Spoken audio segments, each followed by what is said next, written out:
அதிகாரிகளுக்கு லஞ்சம் கொடுத்து அமெரிக்க முதலீடுகளை ஈர்த்து மோசடியில் ஈடுபட்ட வழக்கில் தொழிலதிபர் கௌதம் அதானிக்கு எதிராக நியூயார்க் நீதிமன்றம் பிடிவாரண்ட் பிறப்பிச்சு உத்தரவிட்டிருக்கு. சூரிய ஒளி மின்சார விநியோக ஒப்பந்தங்களை பெறுவதற்காக $26 கோடி, அதாவது இந்திய மதிப்புல 2100 கோடி ரூபாயை இந்திய அதிகாரிகளுக்கு லஞ்சமா கொடுக்க அதானி முன்வந்துள்ளதா தகவல்கள் வெளியாகி இருக்கு. இந்த தகவல்களை மறைச்சு அமெரிக்காவில இருந்து முதலீடுகளை பெற்று முறைகேட்டில் ஈடுபட்டதாக நியூயார்க் நீதிமன்றத்தில் அமெரிக்க பத்திரங்கள் மற்றும் பரிவர்த்தனை ஆணையத்தில் வழக்கு தொடரப்பட்டிருக்கு. நீதிமன்றத்தில் தாக்கல் செய்யப்பட்ட புகார்ல ஜூலை 2021 மற்றும் பிப்ரவரி 2022 இடையான காலகட்டத்தில் ஒடிசா, தமிழ்நாடு, ஜம்மு காஷ்மீர், சத்தீஸ்கர் மற்றும் ஆந்திர பிரதேச மாநிலங்கள்ல மின் விநியோக ஒப்பந்தங்களை பெறுவதற்கு இந்திய அதிகாரிகளுக்கு லஞ்சம் கொடுத்ததா புகார் எழுந்திருக்கு. சுமார் 16,800 கோடி ரூபாய் லாபம் ஈட்டக்கூடிய இந்த ஒப்பந்தங்களுக்காக அதிகாரிகளுக்கு லஞ்சம் கொடுத்ததை மறைச்சு அமெரிக்க முதலீட்டாளர்கள் மற்றும் கடன் தருபவர்களிடமிருந்து $300 கோடி மேல் கடனாகவும் பத்திரமாகவும் அதானி நிறுவனம் பெற்றதா குற்றச்சாட்டு முன்வைக்கப்பட்டிருக்கு. இந்த ஒப்பந்தங்களை பெறதுக்காக இந்திய அரசோட உயர் அதிகாரிகளை பல்வேறு சந்தர்ப்பங்கள்ல அதானியே நேர்ல சந்திச்சதற்கான ஆதாரங்கள் இருப்பதாகவும்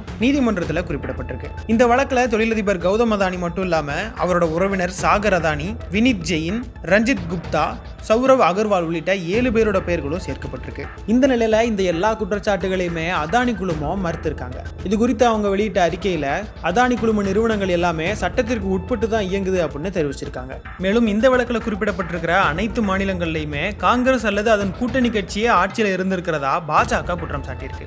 இந்த புகாரோட எதிரொலியா பங்கு சந்தையில 1 மணி நேரத்துல மட்டும் 2 லட்சம் கோடி ரூபாய் மதிப்புள்ள பங்குகளை அதானி குழும நிறுவனங்கள் இழந்திருக்கு. அதானி துறைமுகம், Adani enterprises, Adani energy, Adani power உள்ளிட்ட நிறுவனங்களோட பங்குகள் தலா 10% மேல இழப்பை சந்திச்சிருக்கிறது குறிப்பிடத்தக்கது.